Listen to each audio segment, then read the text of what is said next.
लखनपुर नामक एक गांव में सुरेश नामक एक युवक अपने माता पिता के साथ एक छोटे से घर में रहता था।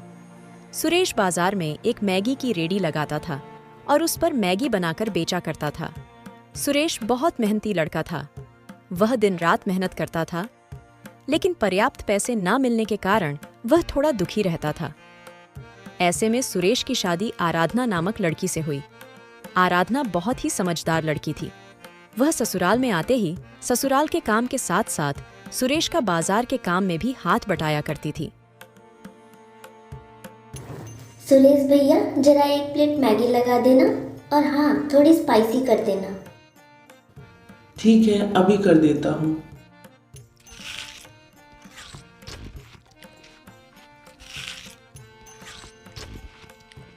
भैया, आज मैगी तो बहुत ही स्वादिष्ट बनी है। लगता है ये मैगी आज भाभी ने बनाई है। मैं तो रोज तुम्हारे यहाँ से मैगी खाती हूँ, पर इतनी स्वादिष्ट मैगी तो मैंने आज पहली बार खाई है।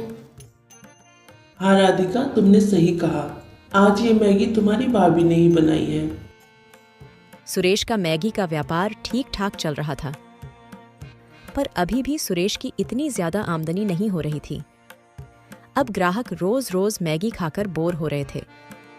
अब सुरेश की दुकान पर पहले की तरह मैगी खाने वाले लोगों की इतनी भीड़ नहीं रहती थी। इसी तरह कुछ दिन बीत जाने के बाद दोपहर के 1 बज गए, लेकिन अभी तक एक भी ग्राहक नहीं आया। लगता है अब मैगी का काम ज्यादा दिन नहीं चल पाएगा। आप चिंता मत कीजिए, थोड़ी देर और इंतजार कीजिए। जिनको आपकी मैगी खानी होगी वह जरूर आएंगे। भैया, जरा एक प्लेट मैगी लगा देना।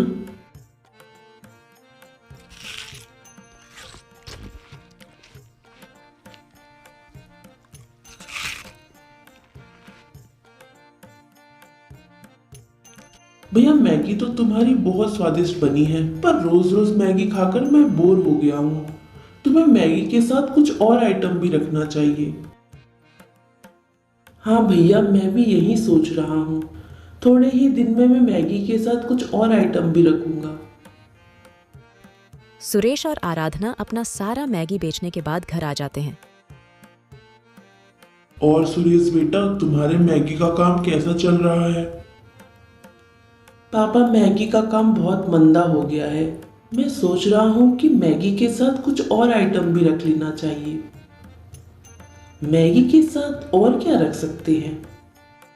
आप सबकी इजाजत हो तो मैं अपना कुछ सुझाव देना चाहती हूँ। हाँ बोलो बेटा, क्या कहना है तुम्हें?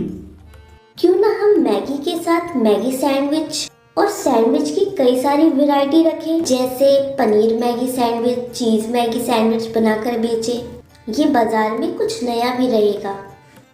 हाँ, नया तो रहेगा, पर मैगी सैंडविच कोई खाएगा भी? मैंने तो कभी नहीं खाया। मेरे घर के पास ही एक रामलाल की दुकान थी। वो मैगी सैंडविच बनाकर बेचा करता था और उसकी दुकान पर बड़ी भीड़ रहती थी। मैंने भी एक बार उसकी मैगी सैंडविच खाई है। बहुत ही स्वादिष्ट लगती है खाने में। अच्छा, अगर तुम कह रही हो तो स्वादिष्ट ही होगी। ठीक है, हम कल से मैगी के साथ साथ सैंडविच की और भी वैरायटी रखेंगे।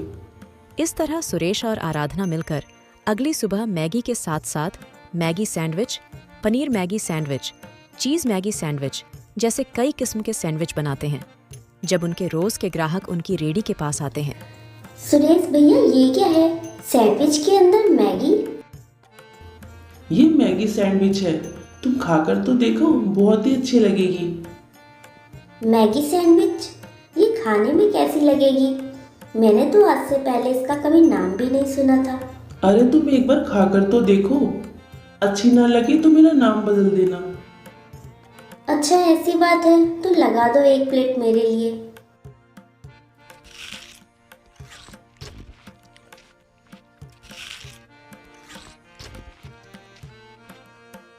भैया, ये तो बहुत ही स्वादिष्ट है। ये तो मैगी से भी ज्यादा स्वादिष्ट लग रही है। आपने तो नया इन्वेंशन कर दिया। अच्छा, मेरे लिए 2 प्लेट पैक भी कर देना। मैं घर पर भी सबको आपकी नई मैगी सैंडविच खिलाऊंगी। क्यों जी, मैंने कहा था ना, ये मैगी सैंडविच सबको पसंद आएगी। हाँ, तुमने कहा तो था और वैसा ही हुआ। मैं भी अब मैगी सैंडविच को चखना चाहता हूँ। हाँ क्यों नहीं, ये लीजिए और बताइए कैसी बनी है।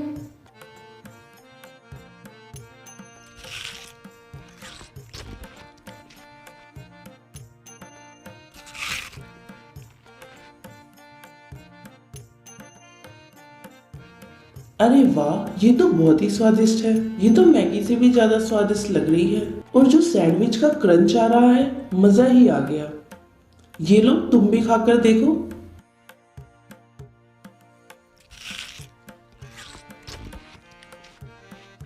हाँ सच में ये तो बहुत ही स्वादिष्ट बनी है। ये सारी मैगी बेचने के बाद हम 2 प्लेट मम्मी पापा के लिए भी बचा ले जाएंगे। उन्हें भी तो चखाएं हमारा नया मैगी सैंडविच। इस तरह सारा मैगी बेचने के बाद सुरेश और आराधना घर चले जाते हैं। और बेटा, कैसा रहा तुम्हारा आज का काम? आज तो तुम मैगी सैंडविच बनाने वाले थे ना, तो क्या हुआ, बनाया कि नहीं? हाँ पापा, बनाया भी और लोगों को बहुत पसंद भी आया। ये देखो, मैं आप दोनों के लिए भी मैगी सैंडविच लाया हूँ। अब इसे खाकर बताओ आपको ये कैसी लगी।